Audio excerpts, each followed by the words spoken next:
Dito guys may makakalaban nga pala akong top global na Fanny. Dito nga nagsimula ang 1v1 namin, mag-open pa lang sana ako dito para makapaglaro, may napansin akong nag-message sa akin sa ML, dahil nga na-curious ako binasa ko muna ito. .at nagulat nga ako isa pala siya sa stalker ko sa TikTok. Tignan nyo naman ang message niya sa akin, parang hindi ate siya naniniwalang top global zilong ako dati. Hoy kawatan este ko ata, malakas ka ba talagang TikToker ka? Ipinipilit mong nagwa-one hit zilong mo computer lang naman mga kalaban mo.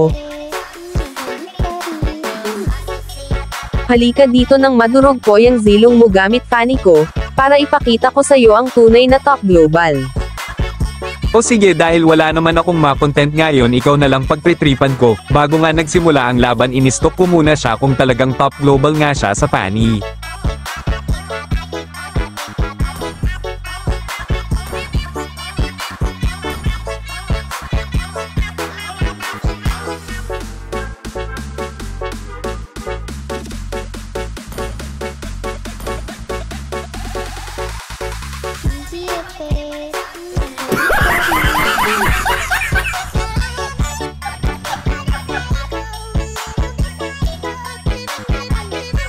Simulan na nga natin makipag 1v1 sa global na Fanny. Syempre dahil mabait magpapakil muna ako sa kanya ng 5 beses para naman kunwaring global siya.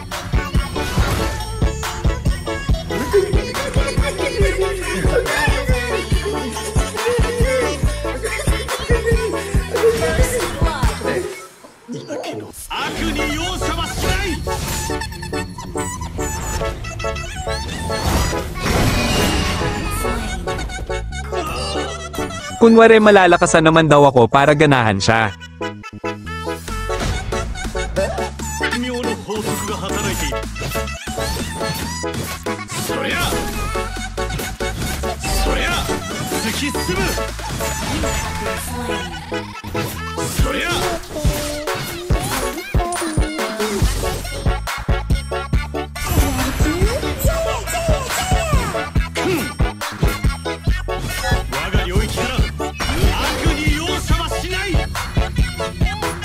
Dito dahil sa sobrang bait ko ay binalaan ko na agad siya para aware siya sa gagawin ko mamaya na hindi niya makakalimutan.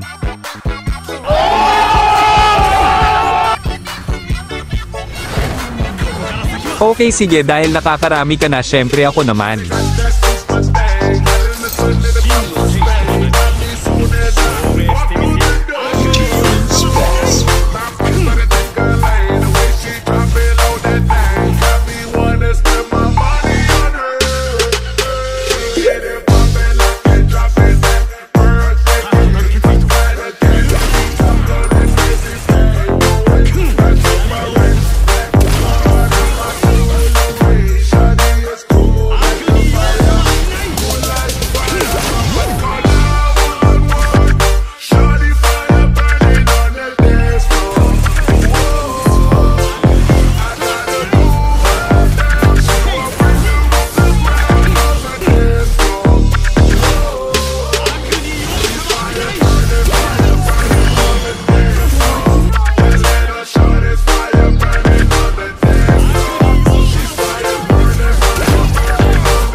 Ito na nga yung sinasabi ko sa kanya na hindi niya makakalimutan, ipaparamdam ko sa'yo ang lakas ng tunay na all global.